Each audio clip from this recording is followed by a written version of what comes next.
다음 그래프는 질량이 100kg인 자동차가 60km/h의 속력으로 달리다가 브레이크를 밟고 정지하기까지의 속력을 시간에 따라 나타낸 것이다.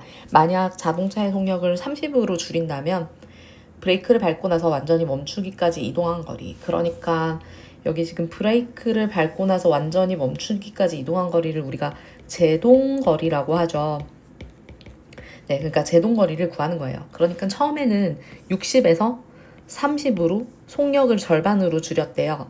그럼 절반으로 줄였을 때 제동거리가 아마 4분의 1배가 되겠죠. 그 내용을 이제 같이 생각을 하라는 건데, 그 전에 단위 변환이 좀 필요한 것 같습니다. 이유는요, 문제에서는 지금 정답이 다 미터 단위로 이렇게 주어져 있는데 위에는 모두 km/h 단위로 있으니까 여기 주어진 속력을 바꿔볼게요. 그러니까 60km/1 hour 이렇게 적어주시고 6만 미터 나누기 3600 초로 바꿔줄 수 있죠.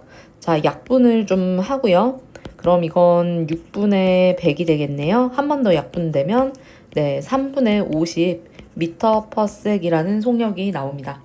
그럼 여기에 있는 속력 대신 3분의 50 미터 퍼 섹을 적용할 걸 먼저 고려를 해놓고 여기서부터 여기까지가 지금 제동거리라고 부를 수 있어요.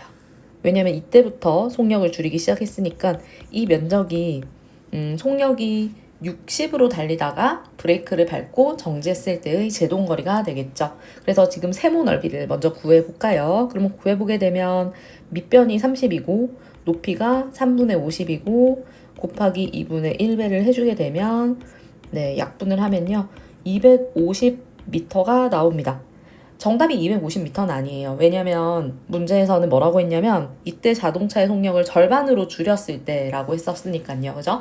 자, 그러면 거기에 관련된 내용을 한번 다시 정리를 해볼게요. 지금 현재는 운동에너지, 그러니까 2분의 1 mv제곱이라고 하는 자동차가 가지고 있었던 운동에너지가 모두 F 곱하기 S 1로 바뀌었죠. 멈추는데 한 1로 바뀌었습니다. 그럼 이때 F는 아마 마찰력일 거고 여기가 지금 F는 마찰력 그리고 이 S가 제동거리가 되겠죠.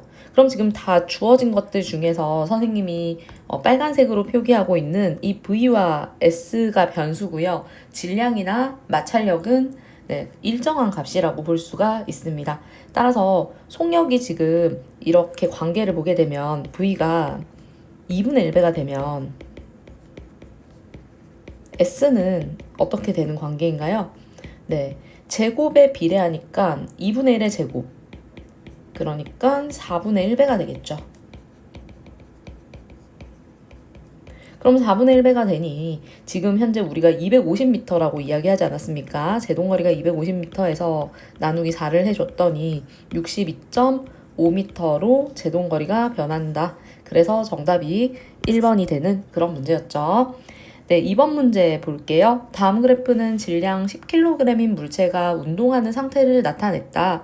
운동하는 동안 이 물체가 가진 운동 에너지는 이라고 했습니다. 운동 에너지 구하는 공식만 알면 쉽게 풀 수 있어요. 운동 에너지를 우리가 EK라고 썼고요. 2분의 1 mv 제곱이라고 표현을 했습니다. 단위는 줄을 사용했었어요. 그럼 여기다가 그대로 대입을 한번 해볼게요. 2분의 1 곱하기 질량 10 곱하기 속력은 계속 3m/s로 일정하거든요. 그럼 3m/s를 그대로 대입을 해주는 거죠. 그러면 5 곱하기 9가 되고 45줄이 되겠습니다. 정답은 4번. 다음 그래프는 속력이 다른 두 물체 A의 운동에너지와 질량의 관계를 나타냈습니다. A의 속력은 B의 몇 배인가 했거든요. 자, 지금 그래프에서 이렇게 정수의 순서상을 갖는 두 점을 찾았어요. 그냥 아무데나 찾은 건 아니고 질량이 2kg으로 일정할 때 값을 좀 찾아봤습니다. 그럼 질량이 일정할 때 운동에너지가 4대1 아닙니까? 그죠? 그래서 EK의 B가 A 대 B를 계산했더니 A 대 B가 몇 대 몇입니까? 4대 1이었어요. 근데 지금 질량은 2kg으로 동일하거든요. 근데 우리가 운동에너지 EK는 2분의 1 mv제곱이라고 쓸 수 있고 질량이 동일할 때 속력의 제곱에 운동에너지가 비례합니다. 그러니까 속력이 2배가 되면 운동 에너지는 4배가 되고 속력이 3배가 되면 운동 에너지는 9배가 되는 그런 관계라는 거죠. 그러면 V가 N배면 이 K는 N제곱배. 네, 이 관계를 이해하고 있으면요. 지금 역으로 이 K가 4대 1이죠. 그러면 속력의 B는 몇 대 몇이었겠어요? A 대 B의 속력의 B는 2대 1이었기 때문에 운동 에너지의 B가 4대 1이었다. 이렇게 역으로 생각할 수 있겠죠. 그럼 A가 B의 2배. 그럼 정답은 4번. 이렇게 풀어주면 되겠습니다. 4번 문제. 다음 그림과 같이 질량이 2kg인 수레가 3m/s의 속력으로 운동하다가 나무도막과 충돌하여 나무도막을 1.5m 밀고 간 후 정지하였다. 그럼 이 수레가 가지고 있었던 운동 에너지가 있었을 거잖아요. 그 운동 에너지가 온전히 나무도막을 미는 일로 바뀐 겁니다.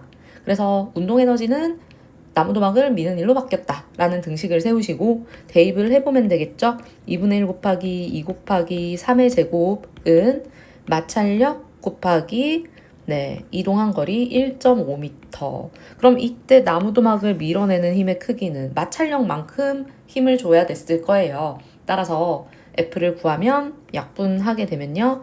9는 F 곱하기 1.5죠.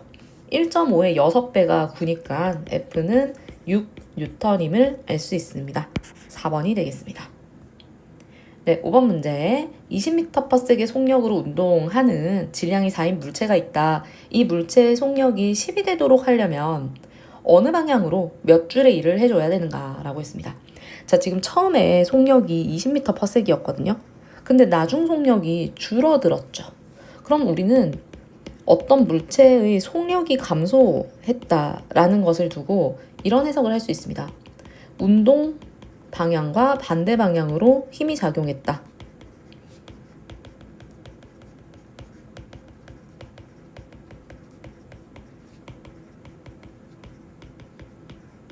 그렇죠. 그러면은 운동 방향과 반대 방향으로 힘을 작용시켜야 돼요. 즉 운동 방향과 반대 방향으로 우리는 일을 해줘야 속력을 감소시킬 수가 있겠습니다. 그럼 이렇게 시작을 해볼까요? 처음 운동 에너지가 있잖아요. 그럼 운동 에너지 처음을 EK라고 두고요. 거기에서 반대로 일을 해주었더니 나중 운동 에너지가 될 거야 라는 등식을 세우면 좋을 것 같죠. 네, 그럼 처음에 운동 에너지가 2분의 1 곱하기 4 곱하기 20의 제곱 빼기 얼마만큼의 일을 해주는지는 모르겠고 어쨌든 나중 운동 에너지는 2분의 1 곱하기 4 곱하기 10의 제곱이 되겠죠. 그럼 계산을 해보게 되면 얘가 지금 W는 2분의 1 곱하기 4 곱하기 20의 제곱 빼기 10의 제곱으로 이렇게 풀어낼 수 있겠네요. 그럼 2 곱하기 합차 공식 쓰게 되면 30 곱하기 10은 워크 이렇게 계산을 하면 편하겠죠. 따라서 일은 600줄만큼입니다. 그래서 운동 반대 방향으로 600줄의 일을 해주면 된다. 이렇게 풀이하시면 되고요. 네, 그리고 이제 6번으로 내려가 보겠습니다. 질량 20kg인 영호가 높이 10m인 다이빙대에 서 있다. 영호의 수면에 대한 중력에 의한 위치 에너지는 무엇인지 물었습니다. 그러니까 여기가 지금 수면이고요. 다이빙대가 이렇게 있으면 영호가 여기 서 있는 거예요. 그죠? 그럼 여기서부터 여기까지의 높이가 현재 10m 떨어져 있다. 그럼 이걸 지금 기준면으로 했었을 때 위치 에너지가 어떻게 되냐 물었죠. 그럼 위치 에너지 P는 9.8 mH입니다. 따라서 9.8 곱하기 질량 20 곱하기 10으로 계산을 해주는 거죠. 그러면 98 곱하기 20이 되고 196에다가 0을 붙여서 1960줄 이렇게 계산할 수 있겠죠. 7번 운동하는 물체의 속력을 2배로 증가시키면 운동 에너지는 몇 배로 증가하는가? 이건 운동 에너지 구하는 공식만 알고 있으면 누구나 쉽게 구할 수 있는 문제였습니다. 운동 에너지는 2분의 1 mv제곱이니까 V가 2배이면 질량이 일정할 때 EK는 몇 배가 됩니까? 4배죠. 제곱에 비례하니까 4배가 된다. 따라서 정답은 2번 이렇게 풀어주면 되겠습니다. 8번 문제는 질량이 100g인 공의 속력이 4에서 6으로 증가했다. 이 공의 운동 에너지는 얼마나 증가하였는가? 자, 우리 운동 에너지 구할 때 공식도 챙겨야 되지만 단위도 좀 챙겨주셔야 돼요. 2분의 1 mv 제곱에서 질량 m의 단위는요, 킬로그램을 사용을 하고요. 속도 v의 단위는 미터 퍼 섹을 사용하고요. ek의 단위는 주를 사용합니다. 근데 지금 주어진 질량이 100g이잖아요. 그럼 100g은 0.1 kg이니까 단위 변환해서 대입하는 거 잊지 마시고, 그럼 얼마나 증가했는지를 구하려면 나중 운동 에너지에서 처음 운동 에너지를 빼주면 되겠죠. 그래서 운동 에너지 변화량은 나중 운동 에너지 빼기 처음 운동 에너지로 계산해야지. 그럼 나중 운동 에너지는 2분의 1 곱하기 0.1 곱하기 속력이 6으로 바뀌었다고 했잖아요. 그래서 6의 제곱 빼기 2분의 1 곱하기 0.1 곱하기 4의 제곱으로 가면 되겠습니다. 그러면 1.8이죠. 66에 36 나누기 2하면 18 곱하기 0.1하면 1.8 그죠? 그 다음에 얘는 4, 4, 16 나누기 2하면 8 곱하기 0.1하면 0.8 빼기 0.8을 했더니 1줄이 나오게 됩니다. 9번 문제. 다음 그림은 질량이 8kg인 볼링공 다음 그림과 같이 질량이 8kg인 볼링공 A는 5m/s의 속력으로 질량이 4kg인 볼링공 B는 10m/s의 속력으로 레일 위에서 운동하고 있다. 두 볼링공 A와 B가 볼링핀에 부딪히면서 할 수 있는 일의 양은, 자, 이 할 수 있는 일의 양은요, 자신이 가지고 있었던 EK만큼 할 수 있는 거예요. 그죠? 운동 에너지가 볼링핀하고 부딪히면서 할 수 있는 일로 변환되는 거니까요. 그러니까 즉 가지고 있었던 운동 에너지의 비를 구해달라는 문제죠. 따라서 EK는 2분의 1 mv 제곱이니까 EKA 대 EKB를 계산을 해봅니다. 그래서 2분의 1 곱하기 8 곱하기 5의 제곱 대 2분의 1 곱하기 4 곱하기 10의 제곱으로 가달라라는 거죠. 근데 어차피 우리 B니까요. 같은 수는 그냥 신경 안 써도 되지 않습니까?